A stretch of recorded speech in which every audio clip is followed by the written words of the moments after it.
अब आप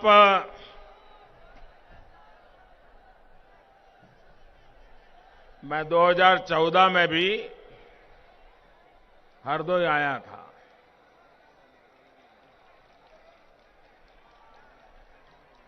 लेकिन तब एक छोटे से मैदान में सभा रखी गई थी और आज ये विशाल मैदान भी छोटा पड़ गया।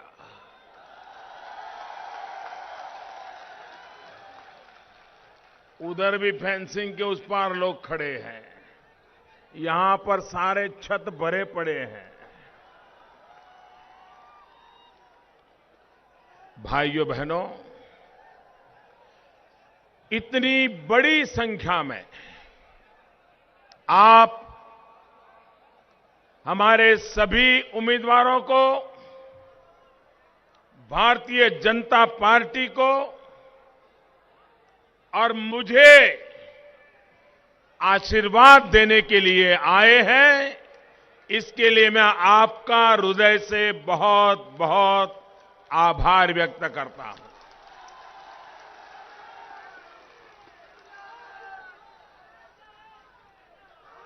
ये भक्त प्रहलाद से जुड़ा हुआ हमारा हरदोई और ऐसी धरती जहां दो दो बार हरि पधारते हैं, ऐसा हरदोई। लेकिन इस हरदोई के लिए मेरी शिकायत है। करूं?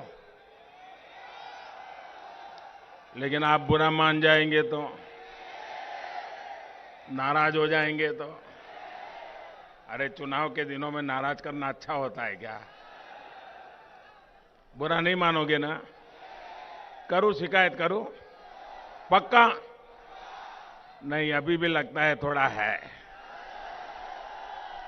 उधर वालों को तो बुरा नहीं लगेगा ना? इधर वालों को बिल्कुल नहीं लगेगा। मेरी शिकायत है। 2014 में मैं खुद प्रधानमंत्री के उम्मीदवार के रूप में चुनाव लड़ रहा था। लोकसभा का चुनाव था, तब मैं यहां आया था। लेकिन इससे 1/4 लोग भी नहीं आए थे। और आज पूरा ऐसा लग रहा है केसरिया समंदर है मेरे सामने। भाइयों बहनों,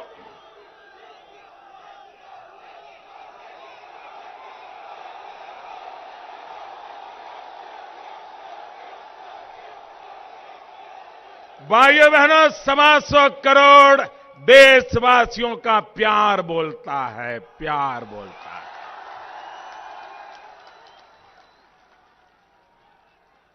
मैं आज उत्तर प्रदेश के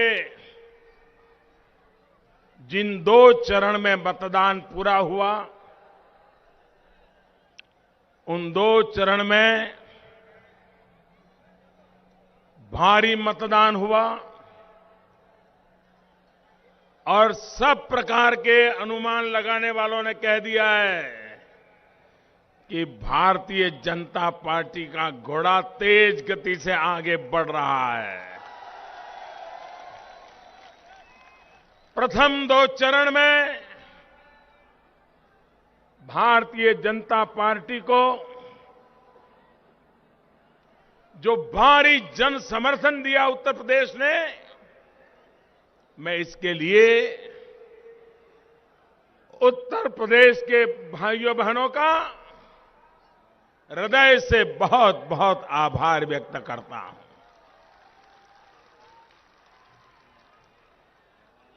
भाइयों बहनों,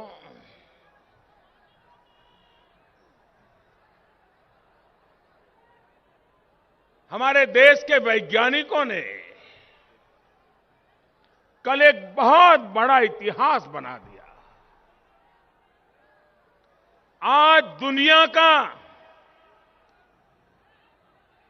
भाइयों बहनों, हर हिंदुस्तानी को गर्व होगा।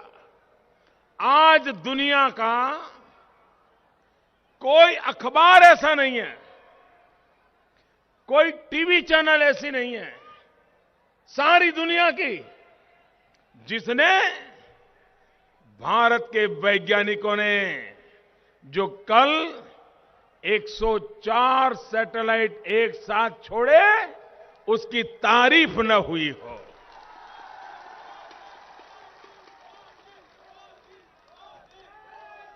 आपको गर्व होता है कि नहीं होता है? आपको गर्व होता है कि नहीं होता है? सारा हिंदुस्तान गर्व अनुभव कर रहा है। भाइयों बहनों, देश को नई ऊंचाइयों पर ले जाने का लगातार हर कोई प्रयास कर रहा है।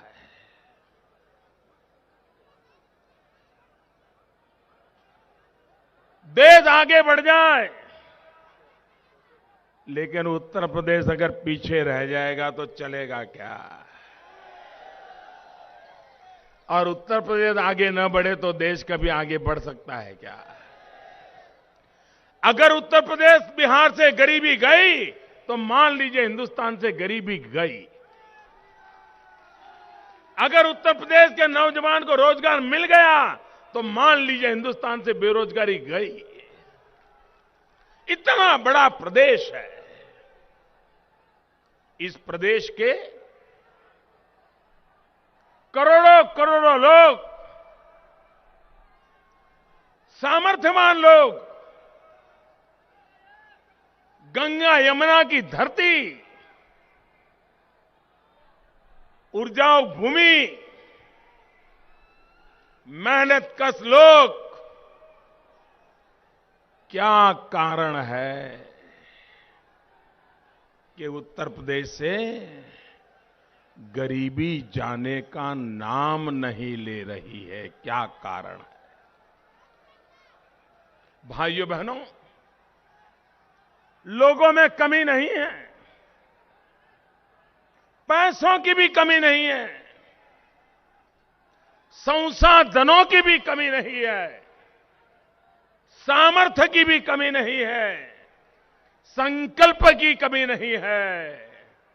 अगर कमी है तो यहां की सरकारों के इरादों की। चाहे कांग्रेस हो, चाहे सपा हो, चाहे बसपा हो, पूरे उत्तर प्रदेश का विकास कैसे हो, इस पर कभी सोचा नहीं गया। जो भी आया अपनी वोट बैंक संभालने में ही लगा रहा, वोट बैंक संभालने में।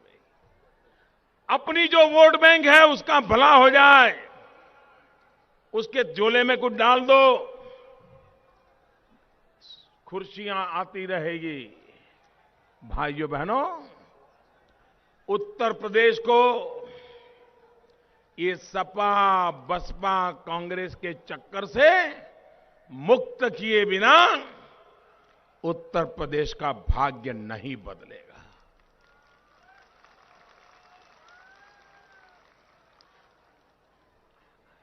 आपने मुझे सांसद बनाया, उत्तर प्रदेश इतनी ताकत दे गया कि देश को स्थिर सरकार मिली। ये उत्तर प्रदेश के आशीर्वाद थे कि गरीब मां का बेटा देश का प्रधानमंत्री बन सका। भाइयों बहनों, भगवान कृष्ण उत्तर प्रदेश की धरती पे पैदा हुए, गुजरात में आके कर्मभूमि बनाई। मैं गुजरात में पैदा हुआ, उत्तर प्रदेश ने मुझे गोद ले लिया। कैसा बड़ा मेरा सद्भाग्य है भाइयों।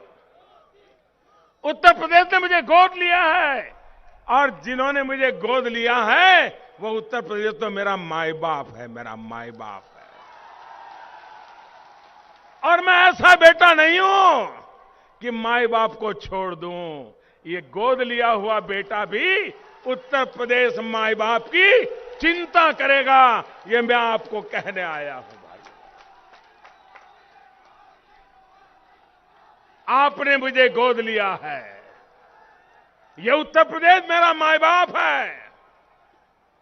यहां की स्थिति बदलना,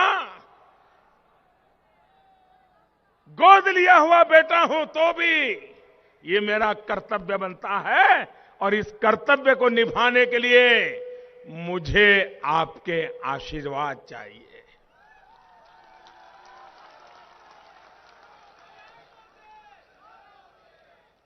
एक भारी बहुमत से उत्तर प्रदेश में भारतीय जनता पार्टी की सरकार बनाइए, भारी बहुमत से बनाइए। मैं आपको वादा करता हूं, 5 साल के भीतर भीतर जिन समस्याओं से आप जूझ रहे हैं, रास्ते खोज करके दे दूंगा भाइयों, रास्ते खोज करके।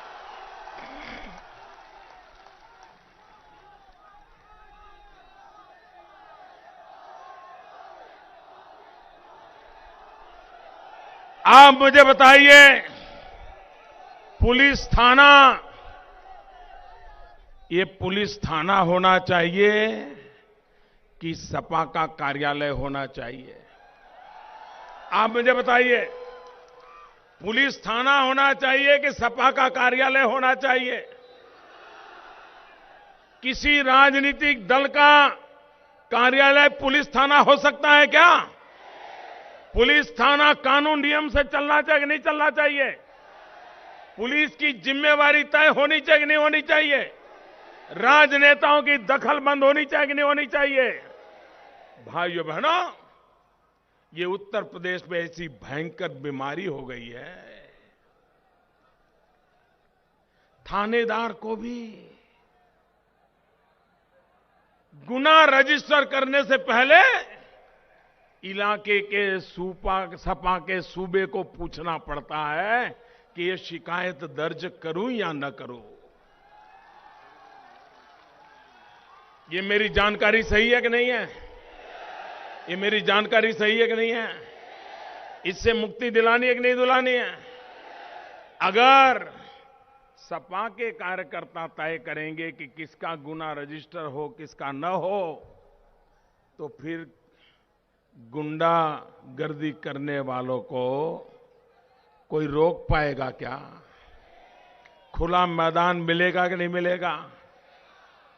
ये परिस्थिति भाइयों बहनों, शांति अगर चाहिए तो कानून व्यवस्था का जिम्मेवारी से पालन होना चाहिए। इसमें राजनीति नहीं होनी चाहिए, अपने पराये नहीं होने चाहिए। गुनहगार गुनहगार होता है। जब तक इस प्रकार से काम नहीं होगा, तब तक उत्तर प्रदेश को गुंडागिर्दी से नहीं बचा पाएंगे। और इसलिए भाइयों बहनों, मैं आपसे आग्रह करने आया हूं, हमारे देश में राजनीतिक जो हत्याएं होती हैं, पूरे देश में उन राजनीतिक हत्याओं में सबसे ज्यादा देश में अगर हत्याएं कहीं होती है तो वो प्रदेश का नाम है उत्तर प्रदेश। अब ये उनका काम बोलता है कि कारनामा बोलता है? काम बोलता है कि कारनामा बोलता है? लोकतंत्र में अगर कोई उनको लगता है ये उभर रहा है, साल भर के भीतर भीतर उसका पत्ता साफ कर दिया जाता है। भाई, क्या ये लोकतंत्र है? भाइयों बहनों, अरे सरकारें आएगी जाएगी, ये जनता जनार्दन अजरा अमर होती है, उसकी सुरक्षा के बिना कभी किसी का भला नहीं हो सकता है। भाइयों बहनों, हमारे देश में सबसे अधिक अगर गैंगरेप की घटनाएं कहीं होती है तो उस प्रदेश का नाम है उत्तर प्रदेश। मैं उत्तर प्रदेश की सरकार को पूछना चाहता हूं, आप तो परिवार वाले हैं, परिवारवाद वाले हो, परिवार का हर व्यक्ति फले फूले इसके लिए आप सब लोग लगे रहते हो। क्या आपको उत्तर प्रदेश अपना परिवार नहीं लगता है क्या? क्या उत्तर प्रदेश की बहन बेटी आपके परिवार की नहीं है क्या? और गैंगरेप हो और ये परिवार के लिए इतने समर्पित नेता लोग जो बयानबाजी करते हैं, आंखों से पानी निकाल दें ऐसी बयानबाजी करके हमारी माताओं बहनों को अपमानित करते हैं। भाइयों बहनों, उत्तर प्रदेश का एक चित्र बदला जा सकता है। भाइयों बहनों, उत्तर प्रदेश में गैर कानूनी हथियारों के द्वारा फायरिंग से कट्टे, या कट्टा बोलते हैं ना, मैं तो हैरान हूं जी, ये कट्टे का राज चलता है। भाइयों बहनों, गैर कानूनी हथियारों से फायरिंग से 3000 लोग मरते हैं या 3000 हत्याएं होती है। ये कट्टे कौन बनाता है? ये कट्टे के कारोबार कौन करते हैं? ये कट्टे बेचने वाले कौन है? बारूद पहुंचाने वाले कौन है? क्या पुलिस कुछ नहीं कर सकती? भाइयों बहनों, अगर सरकार सही हो, अगर घुड़सवार सही हो, तो घोड़ा भी तो सही दिशा में चलता है। भाइयों,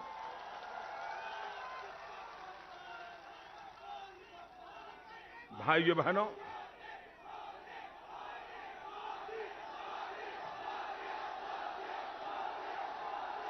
हमारे देश में कुल आर्म्स एक्ट को लेकर के जो गुना रजिस्टर होते हैं, ये सिर्फ रजिस्टर वालों की बात करता हूं, अनरजिस्टर की तो बात ही छोड़ो।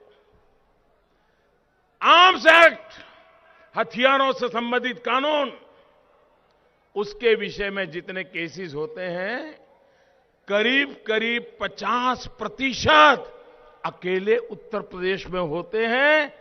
और जो रजिस्टर नहीं होते हैं, अगर वो संख्या जोड़ दी जाए तो पता नहीं हिंदुस्तान का कोई एक राज्य 100वें नंबर पर भी नहीं आएगा। अकेला उत्तर प्रदेश 1 से 100 में वही रहेगा जी।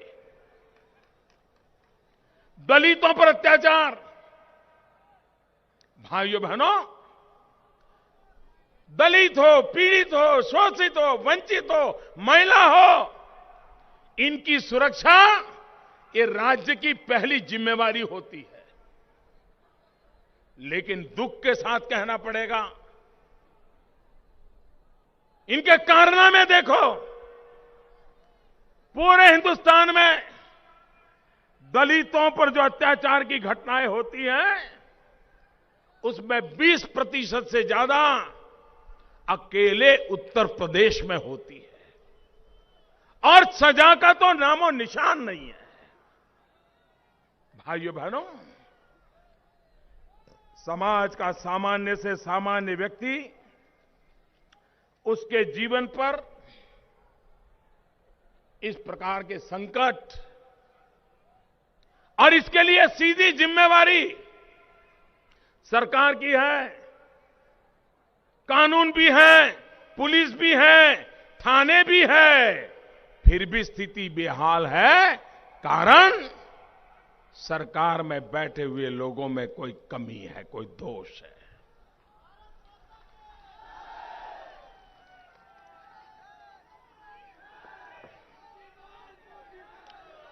भाइयों बहनों, आपके खेत की बाढ़ भी कोई काट के ले जाए तो जीवन भर उस परिवार से अनबन हो जाती है कि नहीं हो जाती है? आपके खेत साक्षरता से भी कोई चुरा ले तो उससे अनबन होती है कि नहीं होती है? प्राकृतिक संपदा ये समाज की संपत्ति होती है, देश की संपत्ति होती है। बालू ही क्यों ना हो, वो संपत्ति देश की होती है, राज्य की होती है। अवैध खनन माफियाओं का बोलबाला हरदोई में है कि नहीं है? खनन की बोलबाला, गैर कानूनी खनन, ये यहां का मुख्य कारोबार हो गया कि नहीं हो गया है? ये किसके आशीर्वाद से चलता है भाई? किसके आशीर्वाद से चलता है? किसके आशीर्वाद से चलता है? राज्य का नुकसान हो रहा है कि नहीं हो रहा है? प्रकृति का नुकसान हो रहा है कि नहीं हो रहा है? इलाके का नुकसान हो रहा है कि नहीं हो रहा है? ये नदियों में कटाई के कारण जमीनें दो जाती है, कौन जिम्मेवार है इसके लिए? भाइयों बहनों, और कोई भी जागरूक नागरिक, कोई संगठन, अगर कोई पत्रकार भी अगर अखबार में छाप दे, वो जिंदा रहेगा कि नहीं उसकी गारंटी नहीं साहब।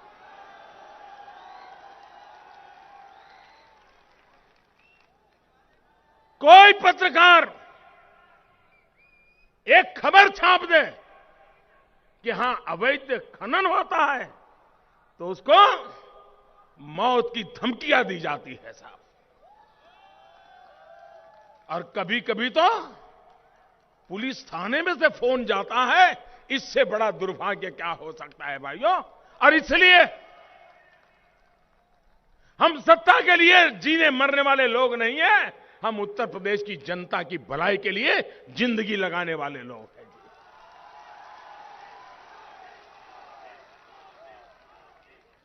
भाइयों बहनों, ये जो इन्होंने स्थिति बनाई है, इस स्थिति के खिलाफ हमारा लड़ना बहुत जरूरी हो गया है। मैं उत्तर प्रदेश भारतीय जनता पार्टी के सभी नेताओं को हृदय से बधाई देता हूं। इस बार का उन्होंने चुनाव का संकल्प पत्र निकाला है। उत्तर प्रदेश के विकास के लिए, उत्तर प्रदेश की समस्याओं के समाधान के लिए इतना स्पष्ट टाइम बाउंड अगर किसी ने प्रस्तुत किया है तो भारतीय जनता पार्टी उत्तर प्रदेश संकल्प पत्र में लिखा है। उन्होंने उत्तर प्रदेश के व्यापारियों के लिए व्यापार कल्याण बोर्ड की रचना करने की घोषणा की है।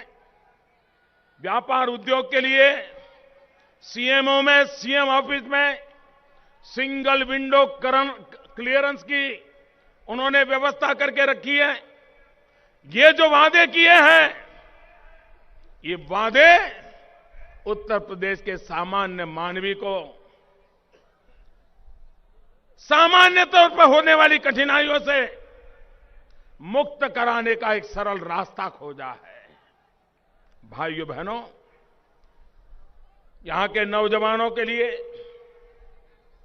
आधुनिक रोजगार उपलब्ध कराने के लिए 6 आईटी पार्क निर्माण करने का उत्तर प्रदेश भारतीय जनता पार्टी ने अपने संकल्प पत्र में घोषित किया है।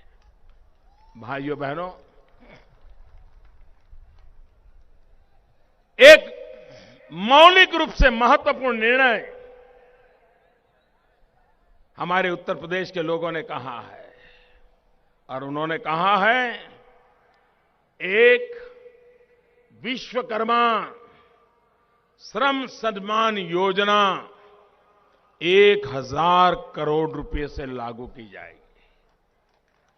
ये विश्वकर्मा श्रम सम्मान योजना के तहत बढ़ई हो, दर्जी हो, सुनार हो, टोकरी हो, बुनकर हो, मोची हो, हलवाई हो, छोटे छोटे काम करने वाले लोग, उनको आर्थिक मदद करके उनको शक्तिशाली बनाने की दिशा में ये बोर्ड काम करेगा। पहली बार समाज के इस वर्ग को फलने फूलने के लिए सरकार की तरफ से पूरी सहायता करने का विचार भारतीय जनता पार्टी के संकल्प पत्र में कहा गया है। भाइयों बहनों, ये हमारा हरदोई कालीन के कारीगर हजारों की तादाद में हमारे यहां कालीन के कारीगर है। सपा बसपा दोनों ने इन बुनकरों की भलाई के लिए न कोई योजना बनाई, न कोई व्यवस्था करी।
व्यापार को बढ़ावा करने की एक ताकत दी है। भाई, सरकार खुद जिम्मेवारी लेती है।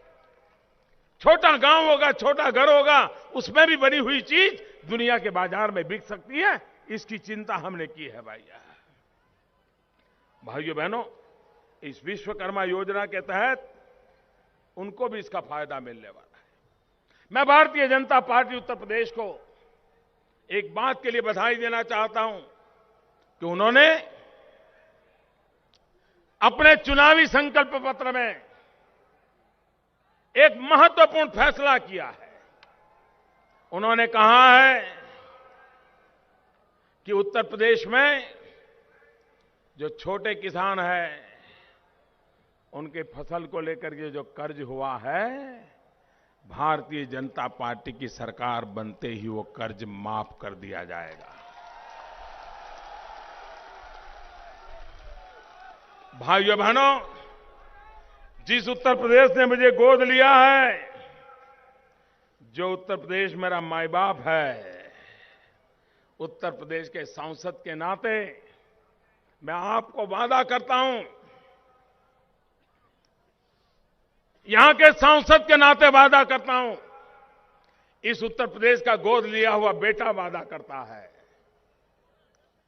11 मार्च को नतीजे आएंगे, भारतीय जनता पार्टी की सरकार बनेगी, शपथ समारोह होगा, उसके बाद जो पहली कैबिनेट की मीटिंग होगी,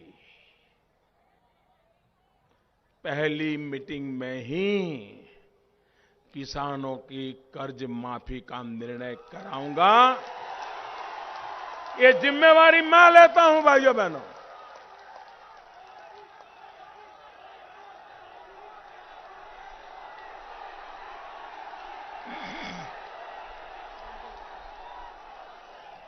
भाइयों बहनों, हमारे देश में एक बार महंगाई बढ़े, दाम बढ़े, तो कभी कम होने का नाम नहीं लेते। धीरे धीरे लोगों को आदत भी हो जाती है। मैं आज मेरे किसान भाइयों को कहना चाहता हूं, चौधरी चरण सिंह जी जब इस देश में एक प्रधानमंत्री थे कुछ समय के लिए, सिर्फ वो एक समय था, एकमात्र चौधरी चरण सिंह जी का समय, जिसमें फर्टिलाइजर के खाद के दाम कम हुए थे। 70 साल में और कोई सरकार में कम नहीं हुए। पहली बार ये उत्तर प्रदेश का गोद लिया हुआ बेटा, एक गरीब मां का बेटा जब प्रधानमंत्री बना, सालों बाद डीएपी में 1 टन में 3,800 रुपया का दाम कर दिया गया, कम कर दिया गया भाई। और उसके कारण 50 केजी की बोरी में किसान को 200 रुपये की बचत हो गई।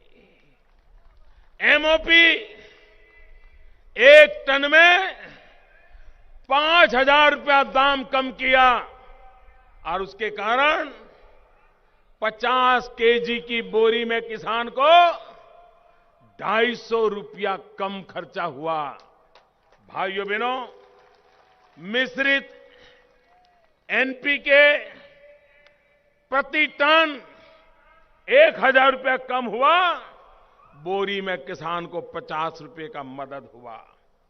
करीब करीब 5,000 करोड़ रुपया किसानों के जेब में बच गए। भाइयों, हिंदुस्तान में चरण सिंह जी के बाद पहली बार किसानों के लिए काम करने वाली सरकार ने यह करके दिखाया। भाइयों बहनों,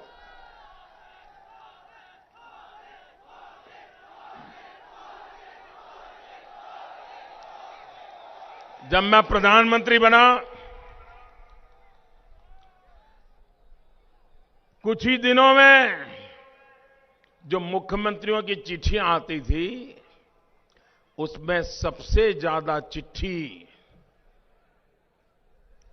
इस बात की आती थी कि हमें यूरिया चाहिए, यूरिया की कमी है, किसान परेशान है, हमें यूरिया दीजिए। भाइयों बहनों, एक बार मुझे चिट्ठियां आई शुरू में जब मैं नया नया आया था। आज भाइयों बहनों, मैं बड़े संतोष के साथ कहता हूं कि पिछले 2 साल में यूरिया के लिए हिंदुस्तान के एक भी मुख्यमंत्री की मुझे चिट्ठी नहीं आई। आप मुझे बताइए, यूरिया के लिए आप लोग रात रात कतार में खड़े रहते थे कि नहीं खड़े रहते थे? यूरिया काले बाजारी से लेना पड़ता था कि नहीं लेना पड़ता था? जब जरूरत पड़े तब यूरिया मिलता था क्या? काले बाजारी से लेना पड़ता था कि नहीं? 2 साल हो गए, न यूरिया के लिए कोई कतार लगी है, न यूरिया की कतार पर लाठीचार्ज हुआ है, न यूरिया ब्लैक मार्केट से लेना पड़ा है। क्यों? भाइयों बहनों, हमने नीति बदल दी। यूरिया का नीम कोटिंग किया। पहले यूरिया चोरी होकर के केमिकल के कारखानों में चला जाता था और बड़े बड़े धन्ना सेठ उसका उपयोग अपने जो अलग अलग केमिकल बनाने के लिए करते थे, यूरिया किसान के खेत में नहीं पहुंचता था। सब्सिडी के पैसे किसान के नाम से बिल फटते थे, लेकिन मलाई खाता था कारखाने वाला।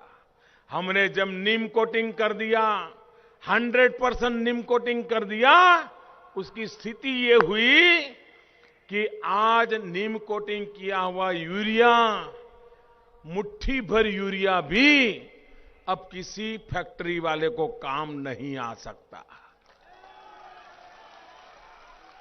पहले लोग यूरिया से सिंथेटिक दूध बना करके लोगों की हेल्थ पर खिलवाड़ करते थे, अब वो यूरिया से सिंथेटिक दूध भी बनना बंद हो गया। अब वो नीम कोटिंग यूरिया सिर्फ और सिर्फ जमीन और खेती के सिवाय काम ही नहीं आ सकता है। अब चोरी होगी क्या? चोरी होगी क्या? कालेबाजारी होगी क्या? ये काम पहले इतनी सरकारें आई, कोई टेक्नोलॉजी नहीं, सिंपल काम है भाई। नीम के पेड़ की जो फली है उस तेल को मिक्स कर देना होता है, कुछ करना नहीं होता है। इन्होंने नहीं किया क्योंकि केमिकल फैक्ट्री वालों की भलाई करना चाहते थे, किसानों की भलाई करना नहीं चाहते थे।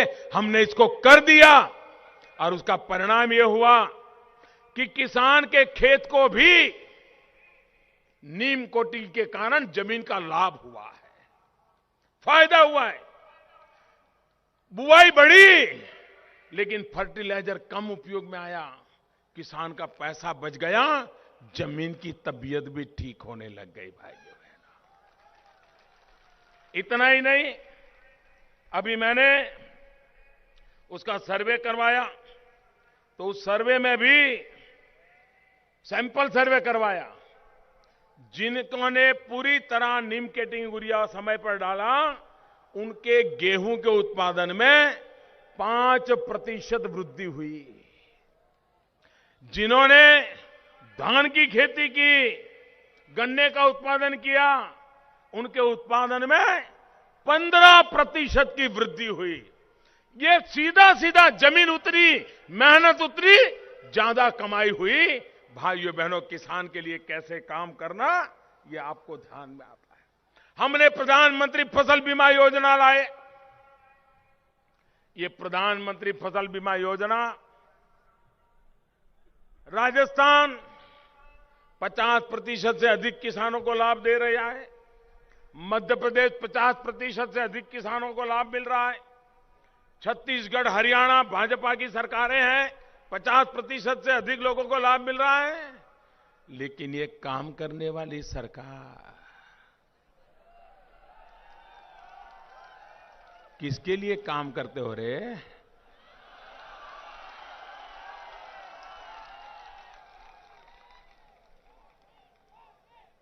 उत्तर प्रदेश के किसानों के लिए सिर्फ 14% किसानों को ये पाक बीमा योजना का लाभ मिला। उन्होंने औरों को नहीं लेने दिया। क्यों भाई? भारत सरकार खर्चा कर रही है। 2% का बीमा दर, 1.5% का बीमा दर, 98% सरकार दिल्ली से देती है। लेकिन अखिलेश जी को ये काम नहीं लगता है भाइयों, और किसानों को बीमा नहीं हुआ। और बीमा कैसा है? किसान भाइयों बहनों, आप तक इन्होंने बात भी नहीं पहुंचाई होगी। ये बीमा कैसा है? अगर आपको जून महीने में बुआई करनी है और मान लीजिए बारिश नहीं आई, बुआई नहीं कर पाए, सब तैयारी करके रखा है, खर्चा करके रखा है, खेत जोत करके रखा है, सब कुछ तैयार है, जुलाई में बारिश नहीं हुई, बुआई नहीं हो सकी। अगस्त में बारिश नहीं हुई, बुआई नहीं हुई। साल बर्बाद हुआ कि नहीं हुआ? किसान का सब लूट गया कि नहीं लूट गया? खर्चा तो किया था, बारिश का इंतजार था, पानी का इंतजार था, नहीं कर पाया। हमने ऐसा बीमा दिया है कि बुआई नहीं कर पाया तो भी अगर वो उसको नुकसान हुआ है तो भी उसको बीमा का पैसा मिलेगा। इतना ही नहीं, मान लीजिए अच्छी बारिश हो गई, अच्छी फसल हो गई, अच्छी कमाई हो जाए, ऐसी स्थिति बन गई, सारी फसल काट करके सारा खेत में ढेर पड़ा है, धान का, गेहूं का, सब रेडी है, बात बाजार से ट्रैक्टर आने वाला है या बैलगाड़ी आने वाली है, मंडी में पहुंचाने का ही तैयारी चल रही है। अचानक ओले गिर गए, अचानक वर्षा गिर गई, आंधी आ गई, उसकी कटाई की हुई ढेर रखा है, एक प्रकार से रुपयों का ढेर है किसान के लिए, वो सब बर्बाद हो गया। पहली बार हम ऐसा प्रधानमंत्री फसल बीमा योजना लाए कि खेत में कटाई के बाद 15 दिन के अंदर ऐसा नुकसान होता है तो उसको भी बीमा का पैसा मिलेगा। भाइयों, ये काम हमने किया। आप मुझे बताइए, क्या ऐसी स्थिति करे तो किसान को आत्महत्या करने की नौबत आएगी क्या? किसान को कभी संकट आया तो मदद मिलेगी कि नहीं मिलेगी?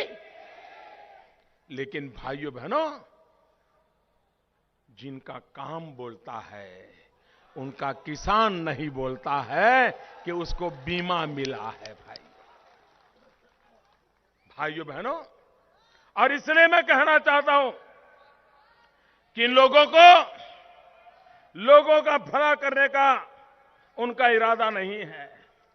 भाइयों बहनों, कल आपने एक खबर अखबारों में देखी होगी, एक बहुत बड़ा फैसला मैंने किया है, और आप जानते हैं मेरा हर फैसला ऐसे ऐसे लोगों को जन्म देता है जो मोदी को सबक सिखाने का संकल्प कर लेते हैं। मैं एक निर्णय करता हूं तो सामने 50 लोग तैयार हो जाते, अच्छा ये मोदी कर रहा है, दिखा देंगे, ये हाल है मेरा। लेकिन क्या मुझे डरना चाहिए क्या? डरना चाहिए क्या? रुकना चाहिए क्या? और ऐसे लोगों के सामने झुकना चाहिए क्या? अरे झुकूंगा तो 125 करोड़ देशवासियों के सामने झुकूंगा।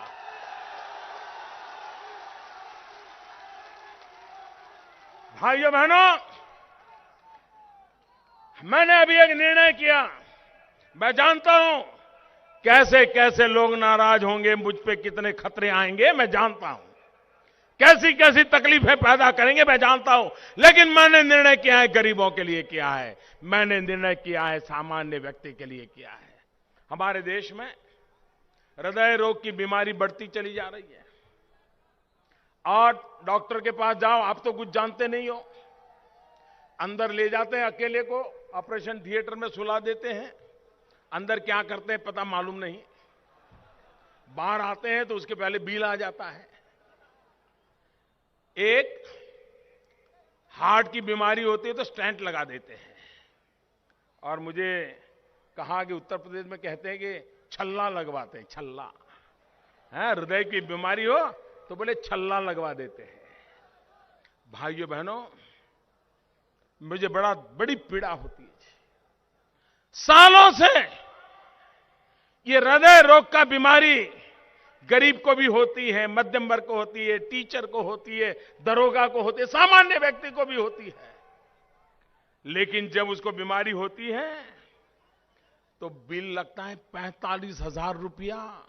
अगर देसी बनावट का छल्ला लगवाया 45,000 रुपया, तो गरीब सोचता है चलो भाई संभल के जिएंगे, भगवान ने जितना दिन रखा रहेंगे, 45,000 कहां से लाएंगे। वो बेचारा जीवन और मृत्यु के बीच जिंदगी गुजारा कर लेता है। और विदेशी छल्ला लगाना है तो डॉक्टर कहते हैं कि देसी छल्ला लगाओगे तो 10 साल जियोगे, ये वाला छल्ला लगाओगे तो 25 साल जियोगे, और ये वाला छल्ला लगाओगे तो जिंदगी भर कोई तकलीफ नहीं होगी। तो उसको भी लगता है यार ये छल्ला लगवा लो, भले कर्ज कर लेंगे। भाइयों बहनों, 2.25 लाख रुपयों में छल्ले लगते थे जो बाहर से आए हैं। हमने एक नियम बनाया कल, जांच की पूरी। मैं 2 साल से लगा था, बारीकी से पूछा, बताओ तुम्हारा कितने पैसों में तैयार होता है, बताओ मुझे। हर चीज का हिसाब लिया। आखिरकार परसों रात को मैंने फैसला कर दिया कि जो छल्ला 45,000 रुपए में बिकता था वो अब 7,000 रुपए में बिकेगा भाई। जो छल्ला 2-2.5 लाख रुपए में बिकता था वो 25-30 हजार रुपए में बिकेगा भाइयों बहनों। अब मुझे बताइए, ये छल्ला बनाने वालों का दिमाग फटकेगा कि नहीं फटकेगा? ये छल्ला बनाने वालों का दिमाग फटकेगा कि नहीं फटकेगा? वो मोदी पे गुस्सा करेगा कि नहीं करेंगे? मोदी पे नाराज होंगे कि नहीं होंगे? मेरे खिलाफ बवंडर खड़ा करेंगे कि नहीं करेंगे? अखबारों में लेख लिखवाएंगे कि नहीं लिखवाएंगे? मेरी बेइज्जती करवाएंगे कि नहीं करवाएंगे? लेकिन ये मैंने किया किसके लिए भाई? मुझे तो छल्ला लगवाना नहीं है जी। किसके लिए किया? आप लोगों के किया है, गरीब लोगों के लिए किया है, देशवासियों के लिए किया है भाइयों। और इसलिए ये करता हूं, इसलिए करता हूं कि मुझे विश्वास है देशवासियों के आशीर्वाद मेरे साथ है। बड़ों को नाराज करने से मैं डरता नहीं हूं भाइयों, क्योंकि मुझे गरीब के लिए जीना है, गरीब के लिए जूझना है। और मैं इसलिए नहीं कर रहा हूं, इस देश में 50 साल से गरीबी के नारे सुने हैं, मैं तो इसलिए कर रहा हूं कि मैं गरीबी में पैदा हुआ हूं। गरीबी को मैंने जिया है। एक गरीब की जिंदगी कितनी कठिन होती है वो डगर डगर पर अनुभव करके मैं आया हूं। और इसलिए भाइयों बहनों,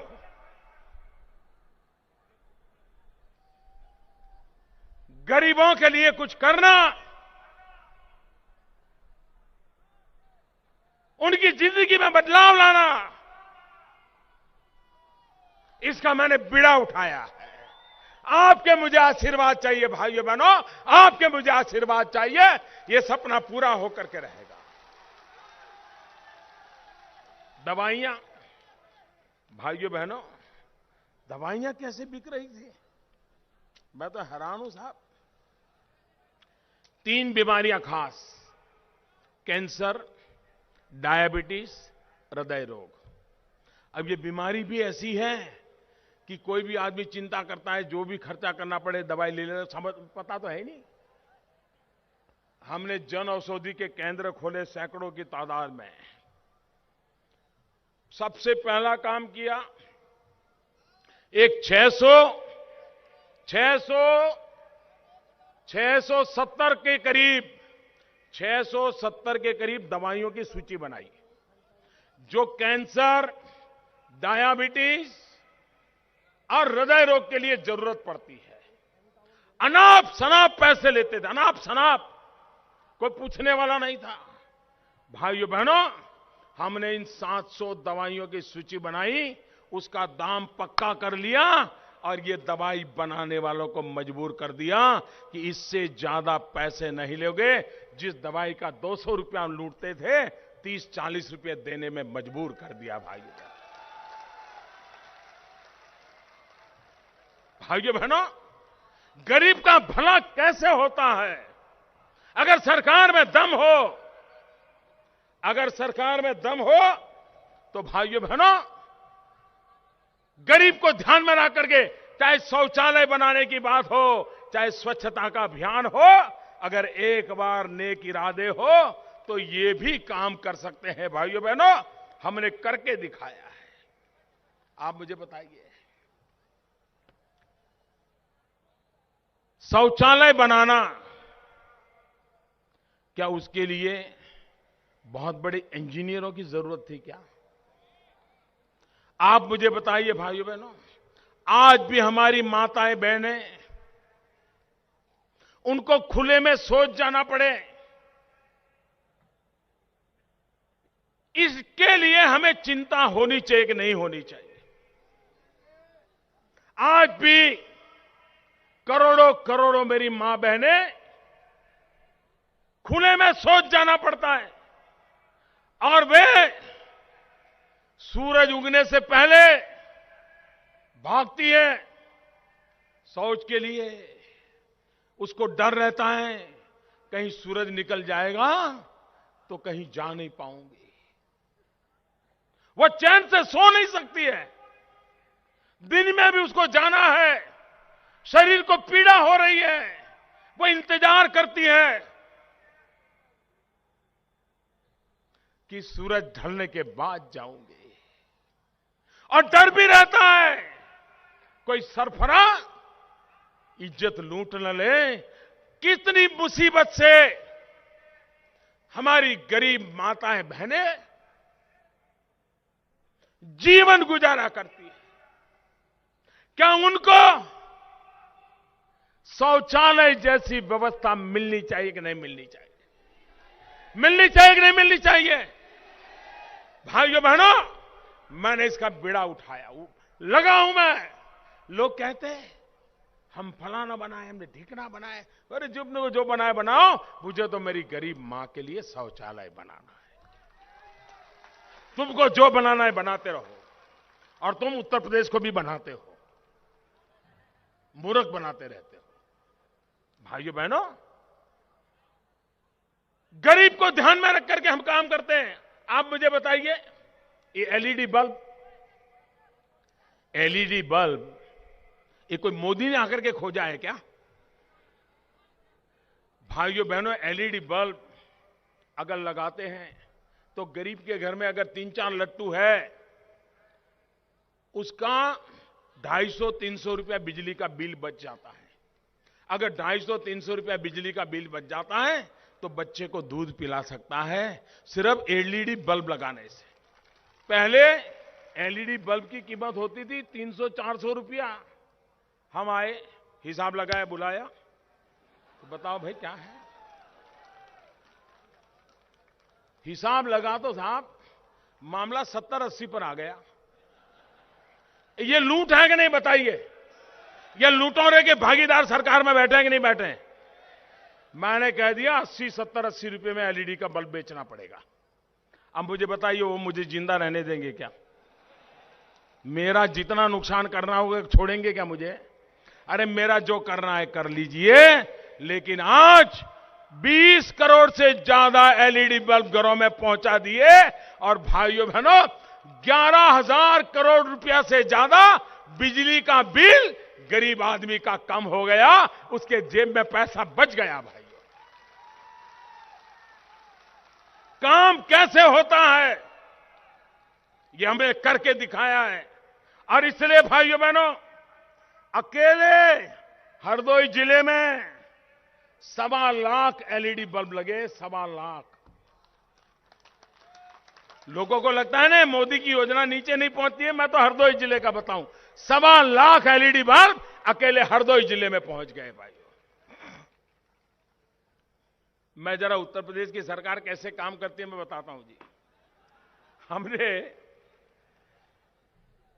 गरीब परिवारों को बिजली का कनेक्शन मुफ्त में देने के लिए 1.25 लाख परिवार, उनको मुफ्त में बिजली का कनेक्शन देने के लिए भारत सरकार ने पैसा देने की घोषणा की। 1.25 लाख गरीब परिवारों में बिजली आएगी तो अखिलेश जी का कोई नुकसान होगा क्या? कोई नुकसान होगा क्या? सरकार पैसे दिल्ली की भाजपा की सरकार दे रही है। आपको दुख होगा, 1.25 लाख लोगों के लिए पैसे देना तय किया, पैसे पड़े हैं, ये सिर्फ 13,000 घरों में बिजली दे पाए। कौन जिम्मेवार इसके लिए? ये काम बोलता है आपका? पैसे दिल्ली की सरकार दे रही है, लोगों को बिजली चाहिए, लेकिन आपकी सरकार नाकाम है, काम नहीं करती, उसके कारण उनको बिजली नहीं मिल रही है। भाइयों बहनों, ऐसी जिन्होंने सरकार चलाई है, ऐसे लोगों को एक पल रहने का अधिकार नहीं। अभी हमने निर्णय किया है, नोटबंदी का निर्णय किया।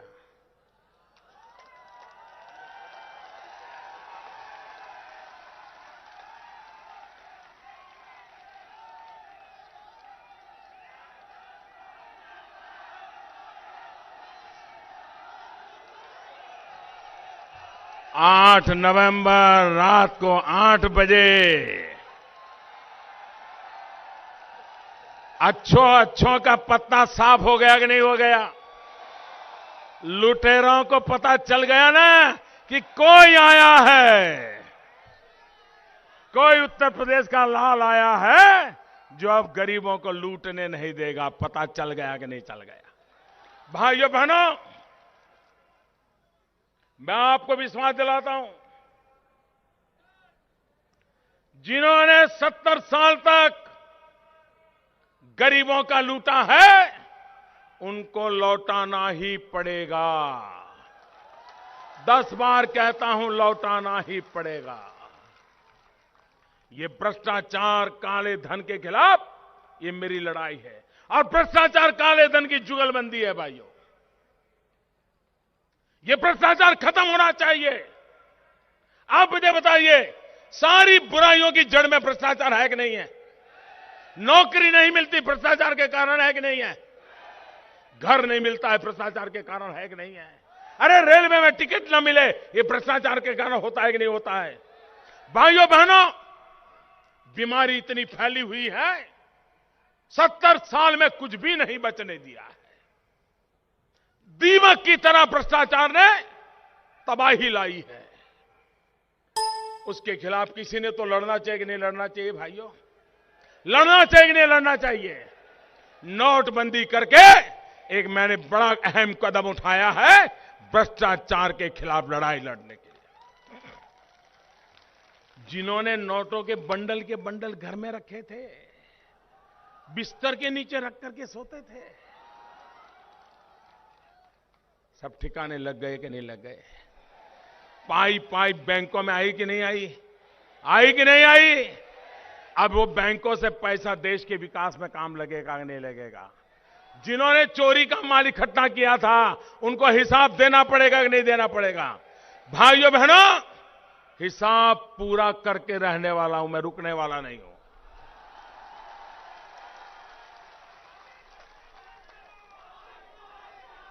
आप मुझे बताइए कैसे काम होता है? हमारा नौजवान को रोजगार चाहिए कि नहीं चाहिए? अपने जनपद में मिले ऐसी व्यवस्था चाहिए कि नहीं चाहिए? सरकारी नौकरी मिल सकती है क्या? आप मुझे बताइए भाई।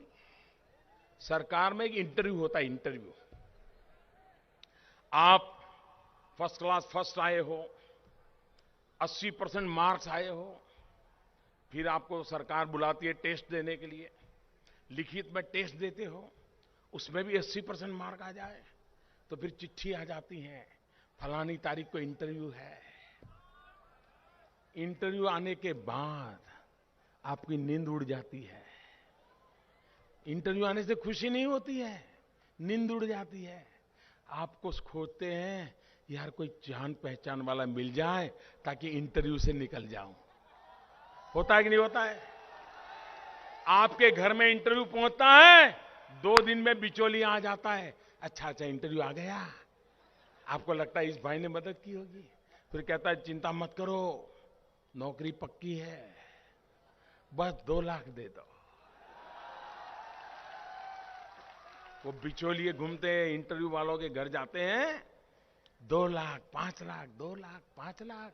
और गरीब मां सुनती है कि बेटे को नौकरी लगने वाली है, लेकिन बेटा बेचारा दुखी है, रात को सो नहीं पा रहा है, तो मां कहती बेटा चिंता मत कर, ये तेरे बाप जाते जाते मेरे लिए गहने छोड़ गए हैं, ये गिरवी रख दो, बेच दो, अगर 2 लाख रुपया मिल जाता है किसी से कर्ज ले लो, लेकिन एक बार बेटा नौकरी ले लो, जिंदगी बन जाएगी।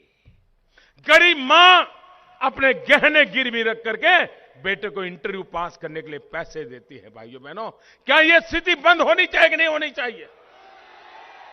और क्या मुझे बताइए, कोई दुनिया में ऐसा एक्सरे है क्या? ऐसा कोई विज्ञान है क्या? कोई तीसरा लोचन है क्या किसी के पास कि 3 बाबू बैठे हो, एक कमरे से, दरवाजे से इंटरव्यू देने वाला घुसता है, 30 सेकंड कमरे में रहता है, 30 सेकंड। एक आध पूछ लेता है कहां से आए, कहां के हो, बस में आए कि ट्रेन में आए, और वो दूसरे दरवाजे से निकल जाता है। ये होता है इंटरव्यू। बताइए भाई, इतने से 30 सेकंड में इंटरव्यू में पता चलता है कि अच्छा है कि बुरा है। तो इंटरव्यू किस चीज के लिए है? मलाई खाने के लिए है कि नहीं है? है कि नहीं? बताओ भाइयों, है कि नहीं?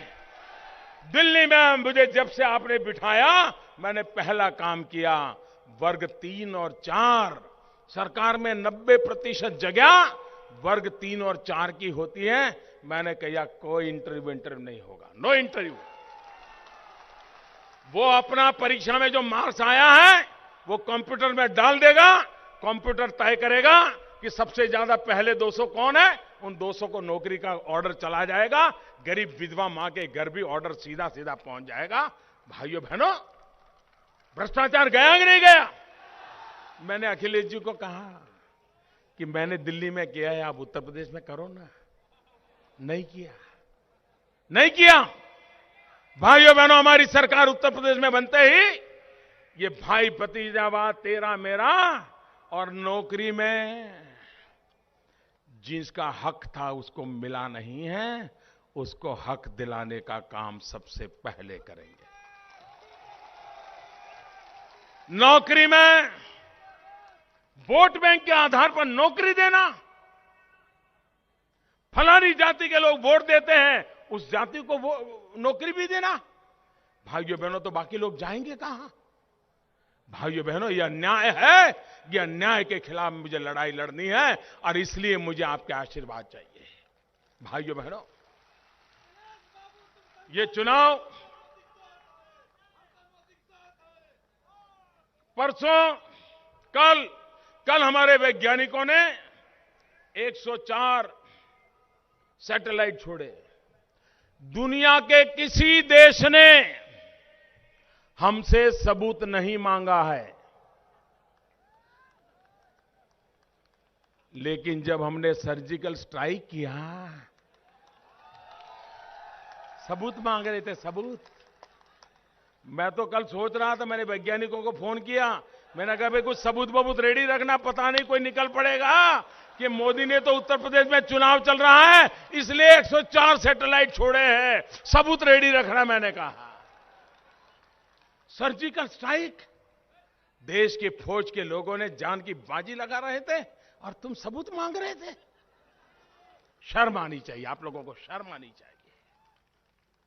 1 रैंक 1 पेंशन फौज के जवानों को 40 साल हुए भाइयों, 1 रैंक पेंशन नहीं देते थे। हमने वादा किया था, 12,000 करोड़ की लागत आई, 1 रैंक 1 पेंशन लागू कर दिया। भाइयों बहनों, मेरा कहने का तात्पर्य यही है, हमें विकास के लिए वोट चाहिए, गुंडागिर्दी का खात्मा करने के लिए वोट चाहिए, जिसका हक है उसको न्याय देने के लिए विकास के लिए वोट चाहिए। आप भारतीय जनता पार्टी को वोट दीजिए, भारतीय जनता पार्टी को विजयी बनाइए। आप मुझे आशीर्वाद दीजिए और मेरे साथ मुट्ठी बंद करके पूरी ताकत से बोलिए, भारत माता की, भारत माता की, भारत माता की। बहुत बहुत धन्यवाद।